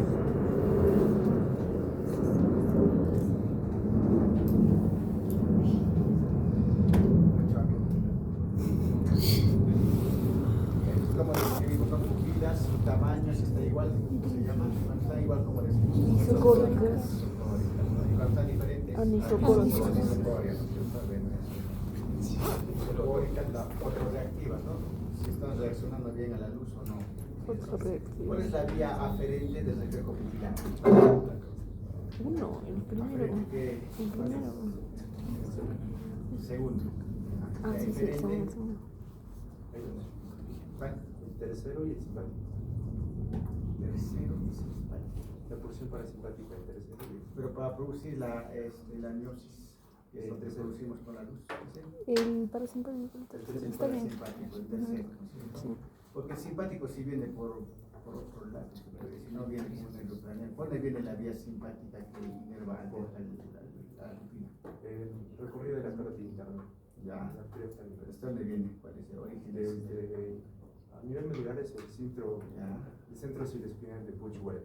Exacto. Y Ahí luego va el centro de sale hacia el plexo sanitario. Y hace sinapsis a nivel del cervical superior y cervical superior. ya, luego pasa. Y de ahí entra con la carótida. Exacto, ¿no? El nervio recurrente primero, ¿no? Y pasa la carótida y de ahí sube hasta llegar a lo que es este. Es una vía compleja porque un síndrome, por ejemplo, ¿cuál es el síndrome característico de la lesión de la vía simpática? Síndrome de Horner, ¿no? Es porque puede haber una lesión incluso a nivel de a nivel cervical, a nivel torácico o también ya a nivel de la carótida, ¿no? O sea, en varios puntos puede haber lesiones de ese nivel. El síndrome de Horner enseña mucho de lo que es una vía aferente, ¿no? Pero para la biopsia es obviamente el tercero, ¿no? Que tiene una vía parasimpática. ¿Cuál es el núcleo parasimpático del tercero? Es el Westphal. El que Westphal, ¿no es cierto? Entonces, esa vía también nos ayuda a poder detectar cuando una pupila, por ejemplo, hay anisocoria, es muy importante. Pues es diferente que ambas pupilas estén pequeñas o ambas pupilas estén idénticas. Por ejemplo, una intoxicación, un problema de estimulación, de estimulantes, ¿no? Como el café o drogas como la cocaína, anfetaminas, dan ambas pupilas muy dilatadas, ¿no? Están totalmente, ¿no? Están drogados, ¿no? Entonces, pero cuando hay una anisocoria, es más importante neurológicamente porque nos está hablando de una focalización. ¿Qué está pasando? ¿Por qué anisocoria? Porque uno de los nervios está siendo comprimido, ¿no? Y se produce muy frecuentemente en las hernias cerebrales, ¿no? Porque el tercer nervio está pasando por debajo de lo que es el único, ¿no? Del lóbulo temporal. Y las hipertensiones endocranianas hacen que eso baje un poco y comprime. Es un signo de que ese paciente puede entrar en coma en cualquier momento, ¿no? Se puede estar en un coma. Entonces, la anisocoria tiene mucho más valor que una dilatación, unas pupilas mióticas que sean bilaterales, ¿no? Cuando es unilateral, tiene mayor valor semiológico, neurológico, ¿no? Y la respuesta motora también, la respuesta fotomotora, ¿no? a la ¿Ya? Luego vamos a ver trigémino, bueno, su parte motora y sensitiva, ¿no? El facial también tiene motora, sensitiva y también autonómica, ¿no? Con lo que son las glándulas. El octavo sí, ¿no? La parte vestibular, la parte coclear, ¿no? Más síntomas nos va a dar la parte vestibular, casi siempre con los vértigos. El glosofaringio, obviamente que como también se evalúa junto del noveno, y después le decía que en 10 minutos deberíamos evaluar todo porque poniendo un baja lengua nomás estamos evaluando ambos medios, ¿no? El número intestinal es la fuerza de que pero más el hipogloso la lengua, ¿no? Entonces, ¿cuáles son los nervios que son motores puros? 7, el 7 son motores. 12, Ya, 3, 4, 6, el 11 y el 12. La lengua, el hipogloso lo mueve la lengua, ¿no? Porque la parte sensitiva de la lengua, ¿qué nervios lleva? Ah, 7 la parte de la punta anterior, la posterior, 9 y la posterior, 9 y 10. 9. Pues para una parálisis facial muchas veces también se pierde los sabores, ¿no? No hay al dulce. Y luego también tenemos que hacer pues, la evaluación de lo que es las funciones superiores, ¿no? El lenguaje, las praxias que hemos mencionado, ¿no? El lenguaje también. Una afasia, ¿qué es una afasia? No poder hablar. No poder hablar.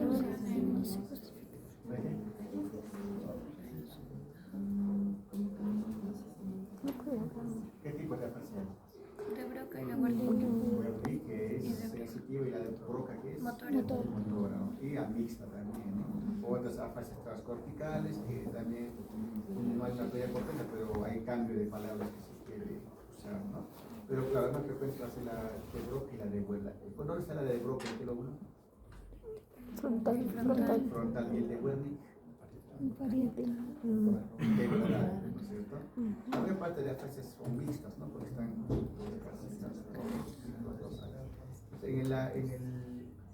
en la fascia de Broca o en la motora, pues el paciente entiende lo que le dice, levanta la mano, cierra los ojos, abre la boca, sí, pero no va a poder pronunciar las palabras que necesita, no va a poder pronunciar palabras, ¿no?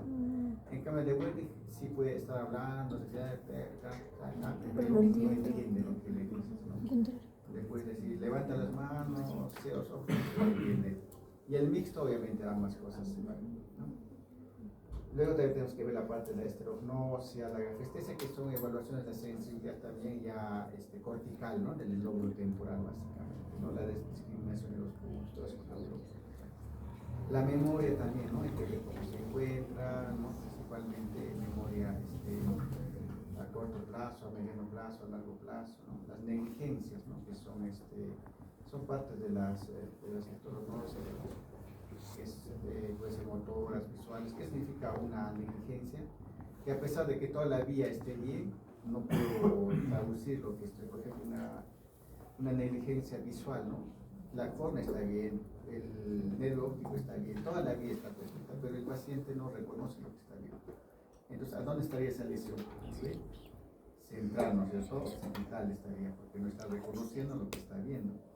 Y las negligencias sensitivas también pueden haber, ¿no? Por ejemplo, que no sienta la sensibilidad de un brazo, de una mano, por ejemplo, ¿no? Cuando me tocan una mano, que sea los ojos, obviamente, ¿no? ¿Qué mano estoy tocando? La derecha. Ahora, la izquierda. Ahora te toco los dos puntos. ¿Cuál te estoy tocando? La derecha. Estoy tocando las dos, ¿no? Y solo te reconoce uno. Esa es una negligencia sensitiva, ¿no? Y las visuales son igual, ¿no? Solamente que no reconoce lo que ve en una. Bueno, entonces todo esto vamos a realizar para al final tener pues, los diagnósticos, ¿no? En la parte semiológica, ¿no? Y vamos a llegar a un diagnóstico sindrómico, ¿no? Y como habéis mencionado, hay síndromes como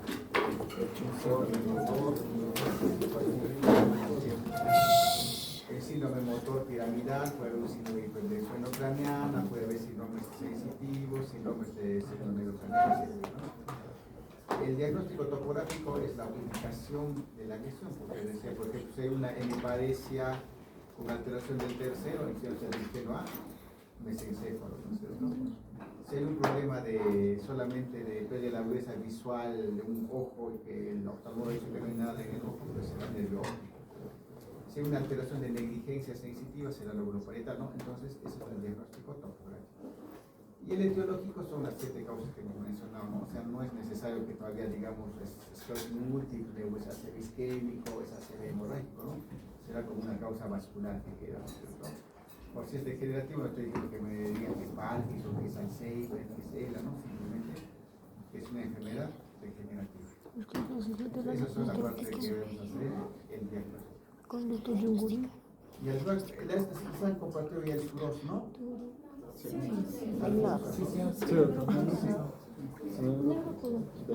Es lo que vamos a llevar de base, porque para el pregrado es lo más indicado es el libro, ¿ya? Para compartir otros, si quieren, pero tampoco no es bueno agarrar al final del día. Sí, le voy a dejar a él. Pero no tiene un delegado, escoja su delegado ya